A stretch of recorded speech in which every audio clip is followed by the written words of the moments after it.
SN glory YouTube channel के online platform पे मैं एसएन सिंह एक बार फिर से आपका हार्दिक स्वागत एवं अभिनंदन करता हूँ। शिक्षण के सामान्य सिद्धांत सिद्धांत हैं क्या, सूत्र हैं क्या, विधियाँ प्रविधियाँ हैं क्या, आपको हम पहले ही बता चुके हैं कि अभी ना तो फिक्स कोई सिद्धांत आया है, ना तो फिक्स कोई विधि आई है, ना फिक्स कोई प्रविधि आई है कि एक ही विधि को, एक ही सिद्धांत को उठा करके हम पूरा शिक्षण कर लें। ऐसा कोई सिद्धांत, ऐसी कोई विधि, ऐसा कोई सूत्र नहीं आया है। ये जो सिद्धांत सूत्र या ये सब निकल के आए हैं वो विभिन्न जो शिक्षा शास्त्री थे, विभिन्न जो शिक्षक थे, जो मनोवैज्ञानिक थे, उन लोगों के द्वारा ही समय समय पर अपने अनुभवों को शिक्षण सिद्धांतों और शिक्षण सूत्रों के रूप में प्रस्तुत करने का श्रेय जाता है। कि यदि बच्चों को कहीं नहीं समझ में आ रहा था, अगर उन्होंने कुछ ऐसी युक्ति लगाई जिससे बच्चों को समझ में आ गया, तो जो युक्ति लगाई वही युक्ति वो सिद्धांत के रूप में, शिक्षण सूत्र के रूप में, शिक्षण प्रविधि के रूप में, शिक्षण विधि के रूप में, इस तरीके से उन लोगों ने दिया। तो शिक्षण के जो सामान्य सिद्धांत हैं उसके बारे में अगर हम चर्चा करें तो पहला वास्तविक जीवन से संबंध का सिद्धांत। वास्तविक जीवन से संबंध कहता है कि बच्चे को जब भी पढ़ाया जाए तो उसके वास्तविक जीवन से चीज़ों को जोड़ करके ही पढ़ाया जाए, जिससे जो शिक्षण अधिगम प्रक्रिया होगी वो प्रभावशाली होगी। जो भी सिद्धांत सूत्र और ये सारी चीज़ें हैं वो केवल और केवल शिक्षण अधिगम प्रक्रिया को प्रभावशाली बनाने के लिए ही कार्य करती हैं। और दूसरा है निश्चित उद्देश्य का सिद्धांत। निश्चित उद्देश्य का सिद्धांत, जब तक हम उद्देश्य को निश्चित नहीं करेंगे तब तक हम शिक्षण कहाँ करेंगे, हमको कोई रास्ता नहीं मिलेगा कि किस रास्ते पे जा करके, किस दिशा में जा करके हम शिक्षण कार्य करें। तीसरा नियोजन का सिद्धांत। कोई भी कार्य बिना प्लानिंग के करने पे असफल ही होता है। तो हम अगर शिक्षण कार्य भी करने जाते हैं तो पहले से हमको एक आयोजन या नियोजन या प्लानिंग करके जाना होता है। उसके बाद बाल केंद्रिता का सिद्धांत। बच्चे के आयु के हिसाब से, बच्चे की क्षमता के हिसाब से, बच्चे की योग्यता के हिसाब से ही हमको कंटेंट उसके सामने रखना चाहिए और सहज और बोधगम्य तरीके से बच्चों के सामने रखना चाहिए। सहसंबंध का सिद्धांत कहता है कि विभिन्न विषयों को एक दूसरे से कोरिलेट करते हुए हमको पढ़ाना है। जैसे अगर हम इतिहास पढ़ा रहे हैं तो इतिहास में भी सन होता है जो गणित से संबंधित होता है, तो कहीं ना कहीं से उसको कोरिलेट कर दीजिए जिससे बच्चों को उसको समझने में और याद करने में उसको आसानी हो।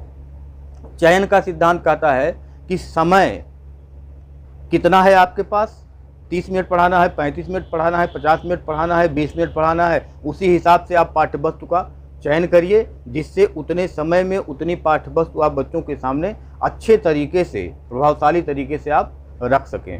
वैयक्तिक भिन्नता का सिद्धांत कहता है कि एक ही क्लास में 30 बच्चे, 30 की सीखने की क्षमता अलग अलग है और आपको 30 को पढ़ाना है, तो आप ऐसे विधि प्रविधि का चयन करिए कि जिससे जो तेज छात्र हो उसको भी समझ में आवे और जो कमज़ोर छात्र है उसको भी समझ में आवे। ये वैयक्तिक विभिन्नता का सिद्धांत है। पूर्व अनुभवों का सिद्धांत। जब क्लासरूम में एक टीचर जाता है तो सबसे पहले बच्चों के पूर्व अनुभवों के बारे में ही ज्ञान प्राप्त करने का वह प्रयास करता है। तो पूर्व अनुभव जो उसके होते हैं, उसकी जो रुचियां होती हैं, उसकी जो अभिवृत्तियां होती हैं, उसकी जो क्षमता होती है, उसकी जो योग्यता होती है, उसको वो ध्यान में रख करके ही शिक्षण कार्य करता है। प्रभावशाली व्यूह रचनाओं का सिद्धांत। हमारी जो व्यूह रचना है, व्यूह रचना का मतलब कि जैसे क्रिकेट का खेल होता है तो क्रिकेट के खेल में किस खिलाड़ी को किस जगह पे लगाया जाए कि वहाँ के लिए वह उपयुक्त हो, ऐसे ही शिक्षण में हम कब कौन सी विधि, कौन सी प्रविधि, कौन सी क्रिया करेंगे कि बच्चा जिससे आसानी से समझ सके, तो वही आव्यूह कहलाता है।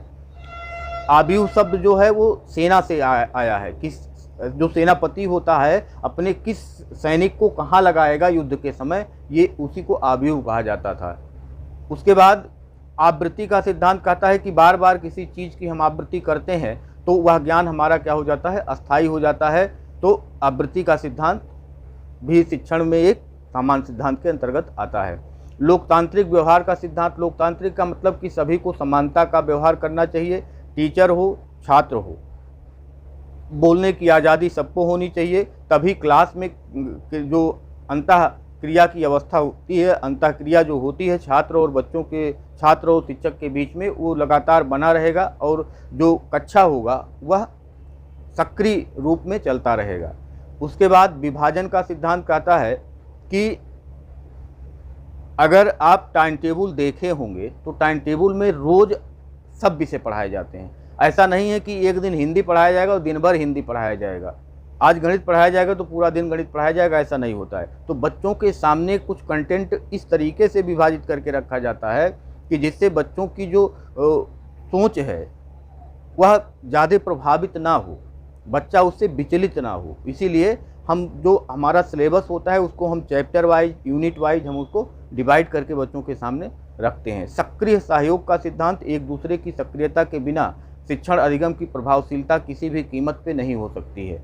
तो एक दूसरे का सहयोग, छात्र और शिक्षक एक दूसरे का सहयोग करते हुए शिक्षण अधिगम प्रक्रिया को आगे बढ़ाने का कार्य करते हैं। उसके बाद है उपचारात्मक शिक्षण का सिद्धांत। जब पढ़ाने के बाद कुछ कमियां रह जाती हैं, बच्चों को कुछ समझ में नहीं आता है, तो निदानात्मक शिक्षण के द्वारा उस कमियों का पता लगा करके उपचारात्मक शिक्षण किया जाता है। और उपचारात्मक शिक्षण से जो कमज़ोर से कमज़ोर बच्चा होता है क्लास में, उसको भी फायदा होता है। तो ये शिक्षण के कुछ सामान्य सिद्धांत थे, रफली हमने आपको समझाने का प्रयास किया। अब इसके आगे और जो भी क्लास होगा वो कंटिन्यू रहेगा। अगर आप चैनल पे नए हैं तो चैनल को लाइक, सब्सक्राइब कीजिए और अपने दोस्तों में शेयर कीजिए, जिससे उनको भी फ़ायदा हो। धन्यवाद।